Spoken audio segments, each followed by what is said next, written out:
Welcome everyone to video 19. Whee! Today we have, boom! You saw me opening up those boxes. I got 3 full of these and yep, we're going to do Runeblade today. Apologies for that phone going off. Business never stops, but this video is important, so we're going to be doing it. All right, Runeblade today, people. Let's get into it. We did not have a young hero for Runeblade. It's a shame, but you can use Viserai as well as the young hero. Once again, we get Viserai with a flesh and blood backing on him and not just a token. Same with the sword, the Nebula Blade. So let's just quickly look over the abilities again. Whenever you play Runeblade card, if you have played another non-attack action card this turn, create a Runechant token. Very simple. You have had to have played a non-attack action before you play a Runeblade card. Okay. Once per turn, 2 on the attack. So 2 resources. If Nebula Blade hits, create a Runechant token. Nice. If you have played a non-attack action card this turn, Nebula Blade gains +3 until end of turn. So if you've played a non-attack action, you can either go with a Runeblade card or you can go with the blade. Look, you don't want to be attacking with the blade at just 1. You really want that non-attack action to make sure you're hitting for 4, especially when you're paying for 2. It just doesn't make sense to come across for 1. Unless, you know, late game they're on 1 and they need to defend and they'll do anything to defend and you've got nothing else. It is a 2-handed weapon. All right. Which brings us to the next one. We've got a new weapon for Runeblade. Once per turn, it is a 2-handed weapon. Spend 1 attack for 3. If a hero has more life than any other hero, they gain. If a hero has more life than any other hero, they can't gain life. Okay, all right. Very good. If a hero, it's really weird in regards to how they actually worded that. If a hero has more life than any other hero, they can't gain life. So is that just for the weapon or only if they've been hit? All right. I'm going to take it that while this is in play, no hero can gain life if they've got more than any other hero. That's the way I'm reading it. Obviously, need some clarification. It's the first time I'm reading this card, so obviously in the comments there'll be clarifications if I am wrong, or people will tell me. All your Runeblade players, get onto the comments. I want to hear it. Runechants. All right.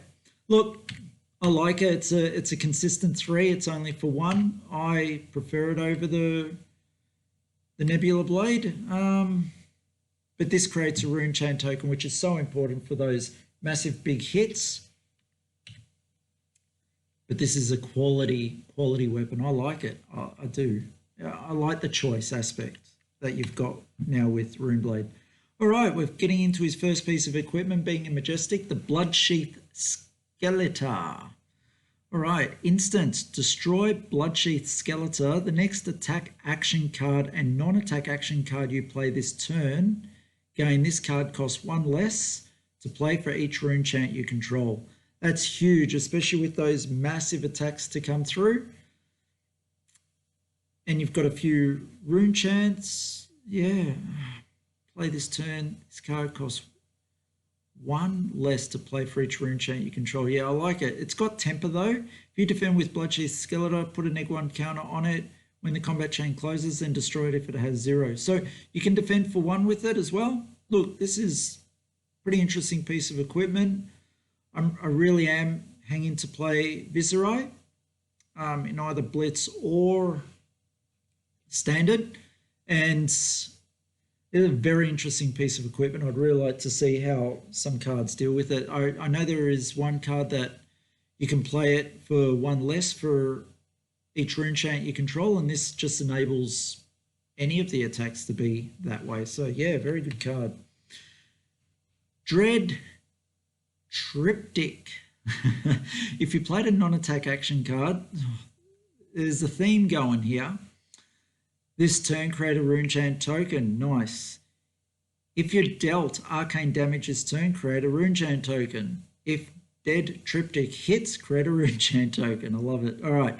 So you're paying 3. It is a 3 pitch, but you're paying 3 for 4 with a 3 defense, and you're creating these Runechant tokens.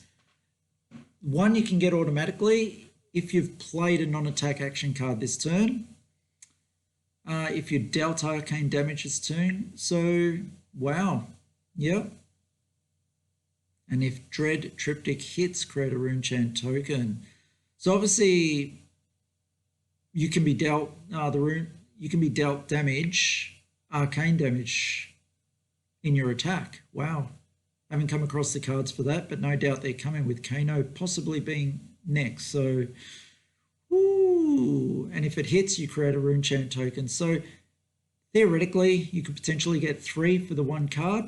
And I believe that's why it costs 3. Like, this could be a game changer card. Possibly in testing, they've found that this could be pretty powerful. 3 pitch is very useful. I'd really like to see this in play. Obviously not against it, because seeing all those Runechants appear would just be pretty hectic. Maybe I'd like to be on this side of the thing playing Runeblade and creating all the Runechants. Yeah. Rattlebones. Love the look of this card. Just look at her. Just scary ass woman. And I've got him in foil, so yeah, I like it. Banish target Runeblade attack action card from your graveyard. You may play it this turn. Whoa. If you have dealt arcane damage to an opposing hero this turn, you may play Rattlebones as though it were an instant. Great. Nice. All right, so you can banish the target Runeblade action card from your graveyard. You may play it this turn. So this is costing you 2. You'd really need to see what the Runeblade attack action card is. Obviously, not that. Like, you would, but there's so much cost involved. Like, you're paying 2 here. You're paying 3. What was that? Next action card and non-attack action card you play this turn gain for each Runechant you control. Now, banish target Runeblade attack. If you have dealt arcane damage to an opposing hero this turn. So obviously some attacks will create Runechant tokens, and then this would possibly be a really awesome one to bring out. Slap it down, creating another, at that point, 2, potentially 3 more tokens. Like, wow, it could be never ending. It's played as an instant in most times. It's got go again. Nice. Yeah. Yeah, pretty good. 2 cost, 1 pitch, it's 3 defense. It's not the greatest card when you're looking at just the pitch and the costs. Got to see it in action. I'm going to be held. I'm not going to make my opinion on that one. Now, Runeblade Barrier by itself, yellow, 2 pitch, 3 cost, 2 defense, create 4 Runechant tokens. Boom. Man, that's crazy. If your hero would be dealt damage, instead destroy that many Runechants you control and prevent 1 damage. That source would deal for each Runechant destroyed this way. At the beginning of your action phase, destroy Runechant Barrier. So obviously something that you would put up at the end of your turn, go through your opponent's turn, and then it would be destroyed during your beginning of your action phase. Yeah. Look, it's a good card. Overall, I don't know its use. Like I said, I haven't played Runeblade effectively. Played 1 game against it and 1 game of draft with Viserai. Ooh, it's just so big resource costs on all his cards. Yeah, please help us out. Runeblade players out there, tell us what your favorite cards are. More Movrian Skies. That's what I'm going with, people. Movrian Skies. The next Runeblade attack card you play this turn gains Go Again. Very good. So this is your non-attack action card, and it's got Go Again. And if it hits, create 3 Runechant tokens. Fantastic. You know, you're coming out with something like that. Wow. That's crazy. The amount of Runechants that you could potentially have on a table for someone that's not blocking effectively. Yeah. All right, so the next Runeblade attack gains go again, creates Runechants. Wow. And this is a non-attack action. Making Viserai come into action. Wow. Yeah, very good. All right, so this one creates 2 Runechant tokens. This one creates 1. As a blue, I'm not sure, but seeing this deck is so resource heavy. These are 0 cost cards. You know, the blue just in there for resource, perhaps. Yeah. And, you know, +1 Runechants, never something, but that go again is so important. So, yeah, I can see Movrian Skies going in there as a blue as well. Really comes down to deck construction. Well, we're almost at the end of the cards. Like, there wasn't really many cards for Runeblade in this, but no doubt they're effective, and so you don't need a lot of cards. Now, consuming Volition. If you have dealt or deal arcane damage, this turn, consuming Volition gains, if this hits a hero, they discard a card. Wow, what a fantastic card. And only at a 1 cost. Very good. I love this card. 4 damage. If this hits a hero, they discard a card. Yeah. So you're really playing on the fact that all these Runechants are going off. Are they going to defend the Runechants, or are they going to defend these attacks? An attack action card like this really pushes that barrier, where most likely they're going to take the Runechant damage to block this because they don't want to lose that extra card. They could potentially block this with 1 card on Runechants. Yeah, if they don't block, if they take the Runechants, or either way, they're going to lose a card. They wouldn't want to be taking the damage from both sources. I wouldn't want to be taking damage from this. Depends on how high the Runechants are and how much they're exploding for. Because remember, let's just take a quick look at Runechants. When you play an attack action card or attack with a weapon, destroy Runechant and deal 1 arcane damage to the target opposing hero. So, yeah, what are you going to defend against? Imagine there's 6 Runechants on the table and they're doing 6 damage, and this is coming across for 4 with the loss of a card. Wow, I'd hate to be in that position to make that decision. No doubt later this year I'm going to be put into that position when we start playing again. Wow. Now, this is attacking for 3, this is attacking for 2. So not as effective on the blue. Oh, wow, that red is just a powerhouse with the Runechant tokens.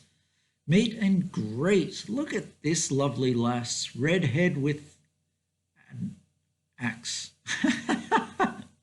Oh, not an axe, but a chopper, yeah. If meet and greet hits, create a Runechant token. Wow, yep. If you have dealt or deal arcane damage to an opposing hero this turn, meet and greet gains go again. If you have dealt or deal arcane damage. So not only is she going off with the Runechants that may be on the table, she creates a Runechant herself for the next attack that's coming through. And if she's dealt arcane damage by actually playing this card, and even one of them's gone through, and you can only block so many, meet and greet gains go again. Wow. It's a 1 cost, 3 defense, 4 attack. It's a pretty good card. Anything giving go again. It's just the resource costs of Runeblade that's so hard. All right, so 4, 3, 2. As effective with 2. It creates a Runechant token, but I think there's other cards that could be more useful. So add a red, even struggling, add a yellow, but yeah, add a red. Great card, great card. Right, Sutcliffe's Research Notes. Been wondering what this card does. I've been pulling quite a few of them. Reveal the top 3 cards of your deck. Create a Runechant token for each Runeblade attack action card revealed. This way, then put the cards on top of your deck in any order. Wow, fantastic. It's got go again. Cost 1, 2 defense. So, yeah, they're the negatives. Costing 1, 2 defense. But how good is this in regards to fixing the top of your deck for the next things that you want to see? Do you want to see that a non-attack action card, or do you want to see an attack action card? You've got a choice, 3 cards, and this is going to be 2 and 1. Yep, 2 and 1 card. Yeah, good. Very good. Creating Runechant tokens for free at a red level. This is a crazy card, I feel. Anyway, Runeblade action. Yeah, very good. And then finish with the Runechant. So, there we go, people. Runeblade is done. Hope you enjoyed it. Stay tuned for the next video. I believe it's going to be Wizard. Hope I'm not wrong.